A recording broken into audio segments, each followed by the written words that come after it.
Hey guys, what's up? It's Pablo here at SP Performance. This is a 2.3 build that we did that we utilized a TS block for an Ecoboost Mustang. You can see here, this is the second one, and pretty much he cracked it. And what we're gonna do is we're gonna tear it apart and actually see what went wrong with this.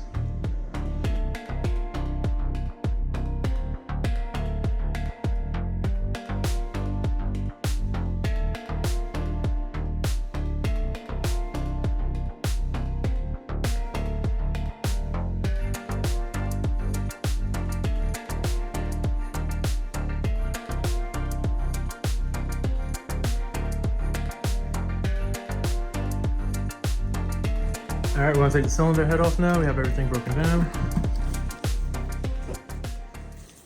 You got it? Yeah.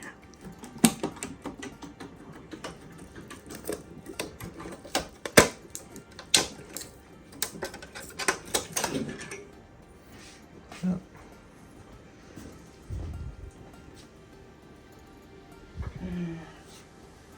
So right here. All right, you can see right around this area right here how it's a little blown there. You can compare it to the other. And we're doing a comparison from here. You can see the solid line there, and you can see how this solid line here. Oops, you can see how this solid line is here. Starting to wash away. Yep.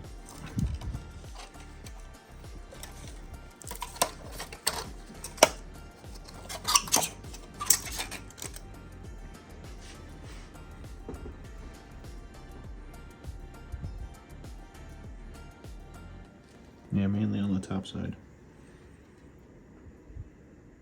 On cylinder 2. And that's basically right here. Yeah. So here's the area of where the gasket blew at, which is right here. Okay.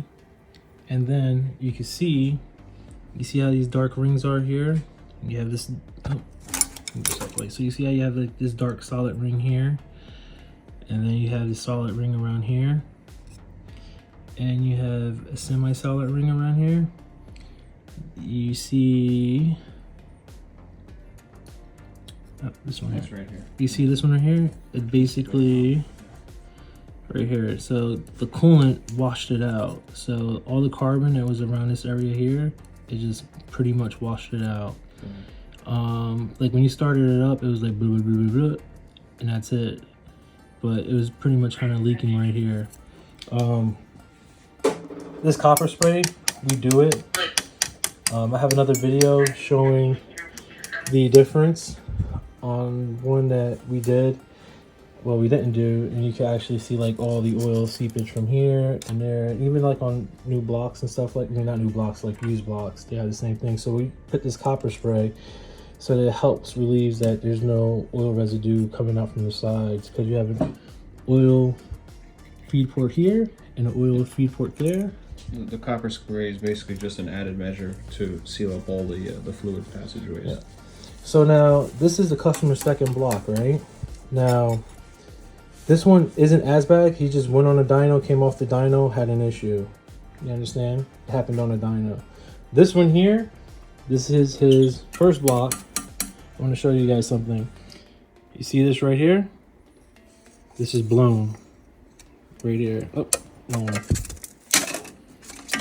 This right over here. Oh, hell no, man. What the fuck, man? This is blown here. Right? And it's blown over here. Oh, this area here. So you see these little bubble marks here? This is coolant entering, I mean, not coolant. Combustion pressure. Combustion pressure entering the coolant system. And even though it's steel, it's very thin steel. It doesn't take much to warp it, so it's essentially got warped. Yep. And then what ended up happening, he ended up cracking it right here, because you can see it right here. This is all exhaust right here. Yeah. And end up cracking this here. And when this popped here, it was the same thing here.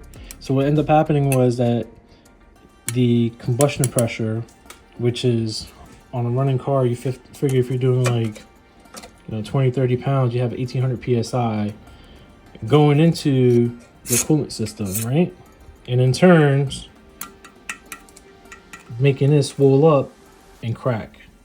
Now, what's interesting is, like, I don't know if some of you guys know how the Ecoboost head is designed for the coolant passages, for the cylinder heads. So this part right here is the bottom part, which is basically feeds these bottom holes. This part right here feeds the top half of the cylinder head with coolant. It's like for emissions and stuff like that. It's like the new thing that they're doing now. And on the Mazda, I want to show you guys something. It's completely open. So now, let's say, for an example, on a Mazda, if the head gasket fell in like this, would it increase the cylinder pressure, increase the coolant pressure and shoot it right up to whatever it was bleeding out into it. This here creates a little bit of a restriction, but that's why on Ecoboost is when you blow a head gasket, it's like a chain reaction. It's like, because the fact is like it can't release anywhere else in the coolant system because you only can let so much come out from this port here. And like I said, these are divided. So that's why on the Ecoboost, when you blow a head gasket, even if it's a 2.0 or a closed deck or TS block or whatever the case is, something else is going to give. You understand? It's crazy because actually I was doing an engine and we had one that had a blown head gasket on a car, and pretty much what I ended up doing was filling the cylinder with shop air and then putting a gauge on a reservoir, and you could just see it climb right up. And I was putting about like 100 psi, 165 psi shop air into it. Yeah, so what's happening with these TS blocks, right, is if you run lean and the head gasket pops, and like I say, you could basically, you see this here, the little bubbles and stuff. 9 times out of 10, you're going to crack your block. Yeah. If you can keep the head gasket from not losing its seal, you usually don't see that happen. Yeah. So the ideal of it is to don't blow a head gasket. Don't blow a head gasket. Make sure you have a proper tune. Not no 12.5 AFRs, because these motors don't like 12.5 AFRs.